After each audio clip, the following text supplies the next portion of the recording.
Welcome back to Krown's Crypto Cave, and a happy Friday to everyone out there in cryptocurrency land. As always, happy Friday, but god damn it, doesn't matter what day it is because it's Magic and Net Money Day, and Magic and Net Money never fucking sleeps. So, without further ado, let's jump on into the charts. Again, as always, I want to remind everyone that these little videos are mainly for shorter term analysis, or however you want to say that.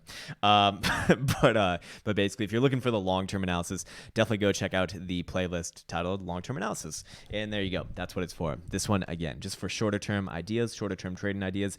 And as always, let's start with the big things first. So you got your big bad horizontal right there, holding this bitch up for the last 10 months almost now, and that's around 6150. And then we got this descending trend line coming in right around here for our smaller descending triangle. Now, yes, we still do have the bigger one, but for right here, right now, it's we'll get to that a little bit later. All right, so yesterday we did have our first dildo closing above this yellow 21 exponential. You can see that price action has really been dancing along this area, kind of almost using it as like a midpoint. And so the way that I look at this and the way that I interpret this is that this is quite literally just consolidation, which I think is not really profound in any way. I mean, everyone probably knows this, so fair enough. Consolidation also marked off by the volume signature down here, this very orderly drop off in volume, which is by no mistake. That is just, that is just what you get, typically speaking, when you're consolidating. These nice little volume spikes. You got 3 touches on the trend line. It's like, well, how does that even happen? Well, bots. No, it just, it's fucking trading, man. Anyways, let's go into the lower time frames and mark out some areas of interest. So we got this area right here, which we held up on yesterday, 65.50, which we've been talking about for some while. Bitcoin taking a leg up, trying to consolidate above it. And the next big resistance that I see is right around here, right around 66.50 if Bitcoin does want to give it a try. It did yesterday right here. It looks like it did try again, at about 91 print right there, the day before, or yesterday. And if you were to get above that area, well, you'd likely initiate a run, or I just wouldn't see much. I shouldn't say initiate a run, but I just wouldn't see much stopping from this area right around here, the downtrend line of your smaller descending triangle, which should line up pretty damn well with this past prior action over here. It does. Beautiful. Okay, great, awesome, good. And so of course, if you were to break above this guy right here, and we'll call it like 6750 now, it is descending over time. Yesterday was like 6800 and now it's 6750-ish. Then that's the point where the big descending triangle would kind of come into play, in my opinion, as that's kind of like the next big area of interest, which would obviously align with your red and purple 200 exponential and simple moving averages right around here. So I like that for good confluence between these things, and that would put you right around 7200-ish, give or take a little bit. At that point in time, we're going to kind of find out if this were to even happen. You'd find out, all right, do you want to play this one out or not? Because as long as you're not making higher highs over this guy right here in just the most basic of basic chart guys ways, the bulls need higher highs and the bears need lower lows. It's like, okay, well, you don't have higher highs as long as you're not going above 7400-ish area right around here. You don't have higher highs. So by the most simple of definitions, you don't have an uptrend. By the same token, going back down to the 4-hour dildo chart right around here, if we were to break the 6550 support, which, I mean, I'm not really gonna say whether I think it's gonna happen right here or not. I think I'm more neutral than anything, to be honest, right here. But if you were to break it, then 64.50 is your next big support. It's just literally $100 down, and then again for your 63.50 support right around here. If we were to make an assumption about this formation right here, we'd say, hey, or at least I'd say, hey, I can't speak for we. Who are they? Who are them? Who the fuck are they? Who are we? Who are you? Sorry. Anyways, it looks something like a broadening wedge-ish type formation, perhaps even a rising channel if you want to call it that as well. Although technically not, technically it's not. You could say if I were to make a trend line down here, which you can, you do have 3 touches. It would be more analogous to a rising channel. Both are typically bearishly resolved patterns. It doesn't mean it'll always be resolved to the downside, but the statistics would be on the side of that if I can not fumble up my words enough saying that word. Anyways, if you were to break more importantly, if you were to break the bottom of this potential broadening wedge-ish support right around here, 63.50, which does align with this nice horizontal, which I really like for good confluence, then you would likely have a measured move. Again, I'm making the assumption now that you're going to just call it a bear flag, although this is a little bit up for interpretation. That would initiate the move, which of course this is a measured move, doesn't mean it's always going to come down there, but it would be pointing you all the way down towards this 5100-ish range right around here, this prior high kind of coming in the realm. It's not perfect, but it doesn't need to be perfect. So again, I'm going to try to avoid doing more long-term analysis on this thing right now, and save that for Sunday most likely. But as you can see, you know, that's the sort of thing where I look at it and I say to myself, okay, so I just want to have that in mind. Now, of course, nothing in my opinion is, I don't really see Bitcoin getting lower lows as long as you have this 6150 support in the game. If 6150 breaks this horizontal right here, then yes, I believe that Bitcoin will very likely see lower lows, even though, you know, you currently do have some supports below it. Again, trying to avoid doing more long-term analysis. But you got this guy right here, you know, your prior low, like your actual, you know, your bear. I look at this as like a bear trap down here. That's why I don't consider that like the critical support to be holding at around 5800, 5850, and then again right here at about 5550. But my point is that if you do break 6150, I think that you do start to make your way much further past, you know, into the deep 5000s range, and probably into the 4000s range as well. And I guess talk about this for a second as well. Okay, so this dotted 10-year logarithmic trend line that we've been looking at for fucking 10 years, not 10 years, but, you know, for the last like year or so, that actually is coming up to meet price action currently around like 5,000-ish. It is kind of rising like rapidly, or a little bit under 5,000, like 4,800-ish area right around here. Kind of also aligning with your weekly 200 exponential, but just saying that, you know, if this is to be respected, then you know, maybe that's a good place for at least a very nice bounce. I would imagine a very tradable bounce. But is it a place for reversal? Well, it could be. It certainly could be. By the same token, if you are going off this dotted 10-year logarithmic trend line, well, it's actually by the end of the year, like December 31st, it's actually the bottom of it is actually coming in around, if I can say actually one more time, I'm going to be a fucking high school teenage girl, but it'd be coming around 6,100. So if you do believe in that, then, you know, if you're a longer term thinker, you know, meaning like a year or two out, then it might not be the worst. But again, there ain't no promises that holds up for forever. You know, it's fucking technical analysis. It only tells you when you're going to be wrong. In a way, it's very pessimistic. It's like a negative Nancy, a fucking Bitcoin, you little bastard. Okay, 12-hour over here. 12-hour had a decent close, closing a couple dildos above this yellow 21 exponential. Very wicky on this current dildo right here, but overall, again, I don't really have much to say on this other than it's just consolidation. It does appear that you are making a very small triangle right here as well, symmetrical triangle. And you could be busting out of the top side of it very soon, it looks like, if you do close this 12-hour above about 6,600. But again, that still has 5 hours and 20 minutes left, like quite literally 5 hours and 20 minutes left. So everyone already knows this, you know, Bitcoin can rally or drop $300 in a fucking minute. Wink, wink. Bitfinex maintenance, or sorry, BitMEX maintenance, whatever the fuck. But my point is that, hey, you know, a lot of time left in the day, so I'd be waiting for confirmation on this. And again, I actually wouldn't be using this as my resistance, just because I don't really see any other horizontal kind of lining up with that area. So that makes me less, you know, inclined to be looking at it. But it is also showing on your RSI as well, and you certainly can make formations on your RSI like this. In fact, did already break out. Then again, it's kind of left of center, man. I really want to see it a little bit more orderly than this. So again, I'm going to kind of scrap that idea, but I did want to point it out because I know people are thinking of it like that. Your daily RSI is a little bit more, you know, if you wanted to kind of make this right here. But again, do I really believe in this? Not really. Could work. But again, I think that there's better markers for price action right now. And again, at the end of the day, would it be a tradable event? Well, you still have to deal with that horizontal at around 66.50. So that's kind of my big area to be aware of. I do want to point this out. And again, I fucking love this 3-hour stochastic over here. It's been kind of dancing around, but we should get resolution pretty damn soon on which way it actually does want to cross. Did it give a fake cross to the downside just to cross the upside?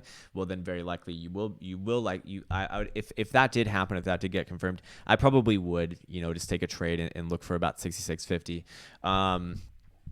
Because this thing just seems to be so damn on the money a lot of the time.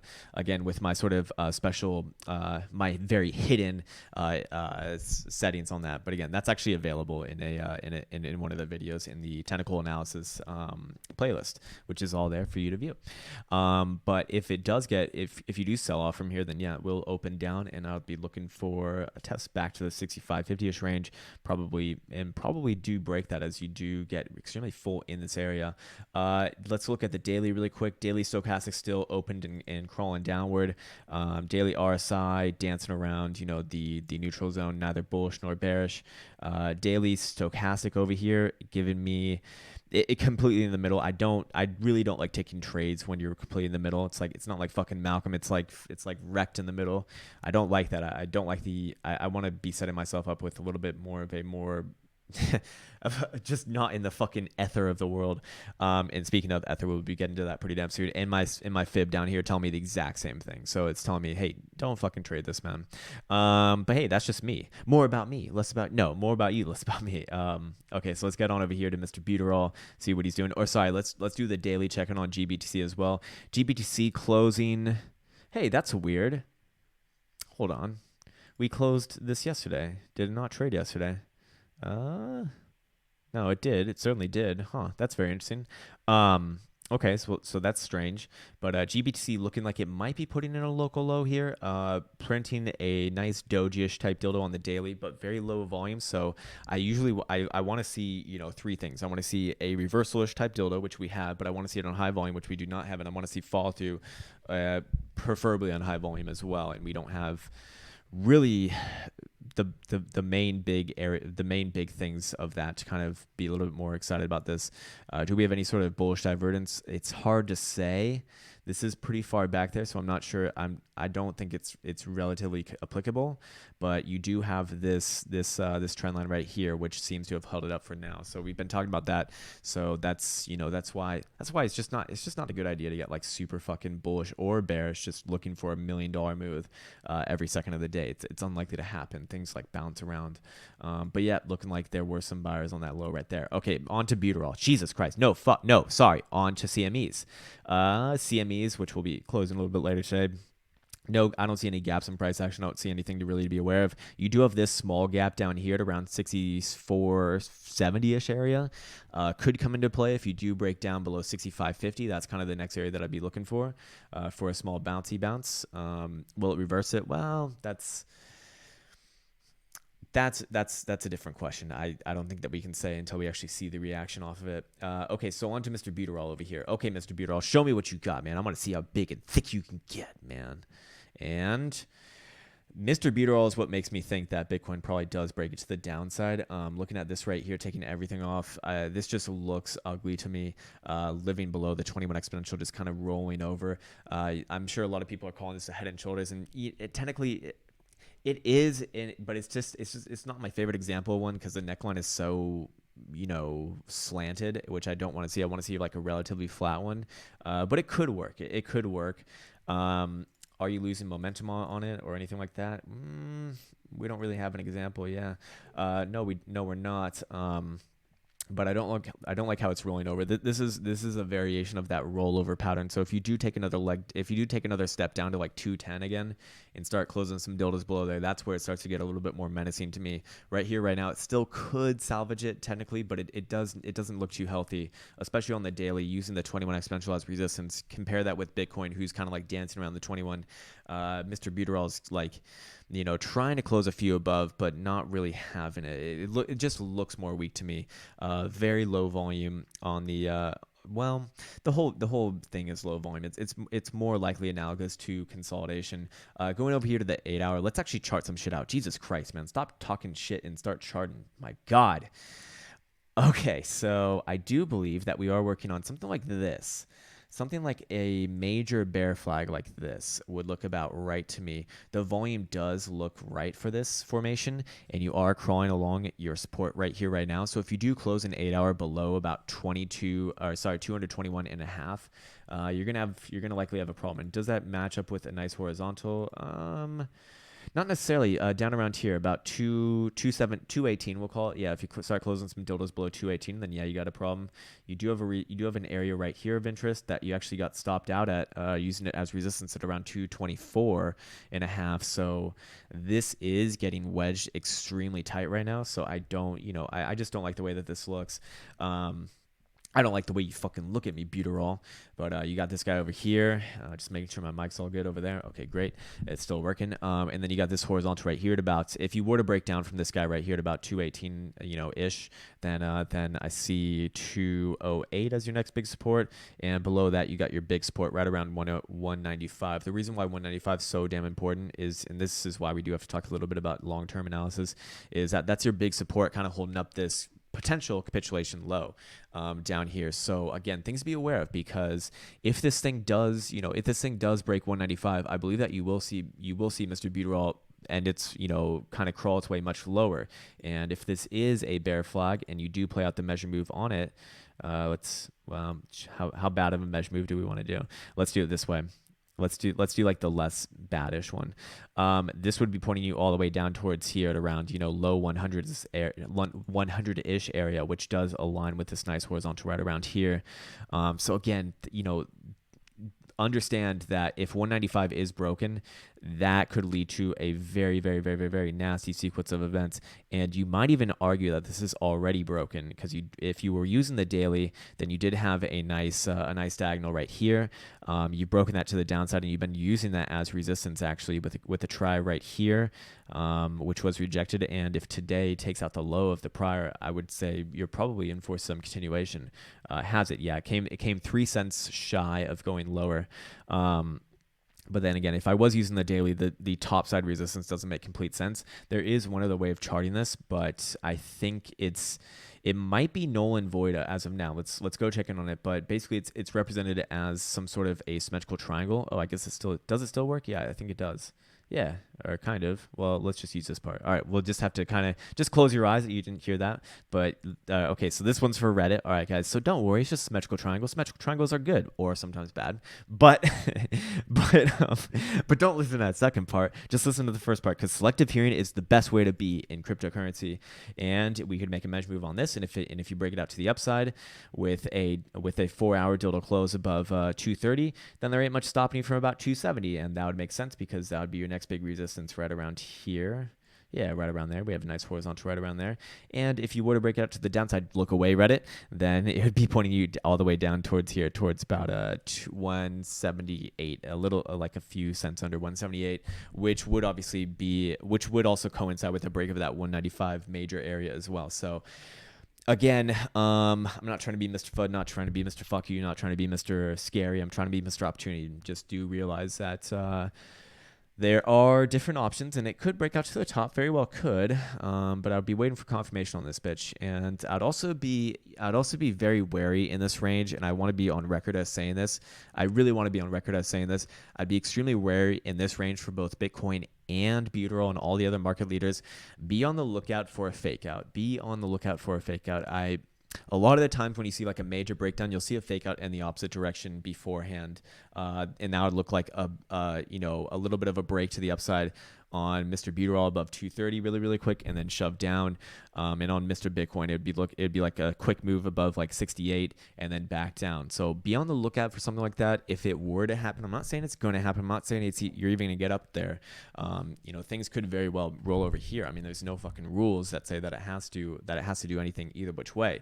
but I do want to be very clear in stating, hey, this is kind of like a range for fuck-age right here, right now.